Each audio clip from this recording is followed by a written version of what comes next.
Sir sir hi sir. Hi Rajalakshmi, ಚೆನ್ನಾಗಿ prepare ಆಗಿದ್ಯಾ?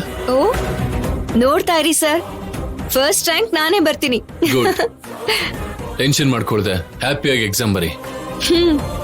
ಅಯ್ಯೋ ಆದ್ಯಾ, ಬಂದಾಗಿಂದ ನೋಡ್ತಾನೆ ಇದೀನಿ. ನೀನ್ ಯಾಕೆ ಯಾವತ್ತೂ ಇಲ್ದಿರೋ ಟೆನ್ಷನ್ ಇವತ್ ಮಾಡ್ಕೋತಾ ಇದ್ಯಾ? ಎಕ್ಸಾಮ್ ಬಗ್ಗೆ ಟೆನ್ಷನಾ? ಎಕ್ಸಾಮ್ ಬಗ್ಗೆ ಅಲ್ಲ ಛಾಯಾ, ರಾಜಲಕ್ಷ್ಮಿ ಬಗ್ಗೆ. ನಿನ್ ತಲೆ. ಅವಳು ನಮ್ಗಿಂತ ಚೆನ್ನಾಗ್ ಪ್ರಿಪೇರ್ ಆಗಿದ್ದಾಳೆ.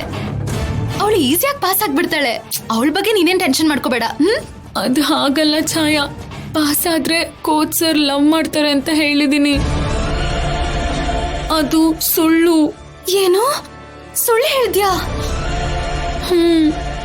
ಎಂತ ಕೆಲ್ಸ ಮಾಡ್ದೆ ಆದ್ಯಾ? ನಿಜ ಅನ್ಕೊಂಡು ಆ ಹುಚ್ಚಿ ಎಷ್ಟು ಖುಷಿ ಪಡ್ತಿದ್ದಾಳೆ ನೋಡು. ಹೌದು ಛಾಯಾ, ಅವಳನ್ನ ಹೇಗ್ ಕನ್ವಿನ್ಸ್ ಮಾಡ್ಬೇಕೋ ಗೊತ್ತಾಗ್ದೆ ಹಾಗೆ ಸುಳ್ಳು ಹೇಳ್ಬೇಕಾಗ್ ಬಂತು. ಎಲ್ಲ ಹಾಳ್ ಮಾಡ್ಬಿಟ್ಟಿಯಲ್ಲೇ. ಅಷ್ಟು ಕೋಳು ರಾಜಲಕ್ಷ್ಮಿ ಚಿಕ್ಕ ಚಿಕ್ಕ ವಿಷಯಕ್ಕೂ ಹತ್ತು ಬಿಡ್ತಾಳೆ. ನೀನ್ ಇಷ್ಟು ದೊಡ್ಡ ಸುಳ್ಳು ಹೇಳಿದ್ಯಾ ಅಂತ ಅವಳು ಗೊತ್ತಾದ್ರೆ ನಿಜವಾಗ್ಲೂ ಅವಳು ಸುಮ್ನಿರ್ತಾಳ? ಇವಾಗ ಏನ್ ನಡೆಯುತ್ತೋ ಏನೋ, ದೇವ್ರೆ ಕಾಪಾಡಪ್ಪ.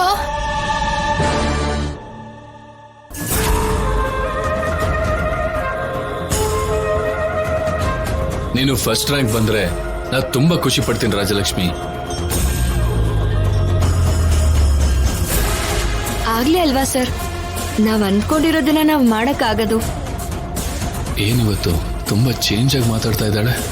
ಎಕ್ಸಾಮ್ ಅಲ್ವಾ, ಟೆನ್ಷನ್ ಇರುತ್ತಲ್ವಾ? ನಾನ್ ಹೇಳ್ತಿರೋದು ನಿಜಾನೇ ಅಲ್ವಾ ಸರ್? ಹೌದು ರಾಜಲಕ್ಷ್ಮಿ, ನಾವೇನಾದ್ರೂ ಅಂದ್ಕೊಂಡ್ರೆ ಕಷ್ಟಪಟ್ಟಾದ್ರೂ ಸಾಧಿಸ್ಬೇಕು.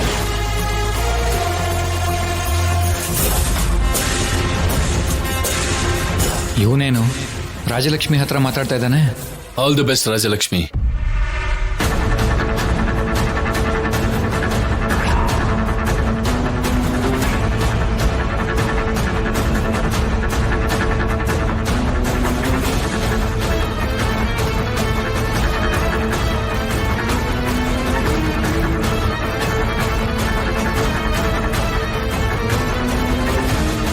ನಾನು ಮದುವೆ ಆಗೋ ಹುಡುಗಿ ಜೊತೆ ಮಾತಾಡೋದಲ್ದೆ ಅವಳು ಕೈ ಕೂಡ ಹಿಡ್ಕೋತಿದ್ದಾನ.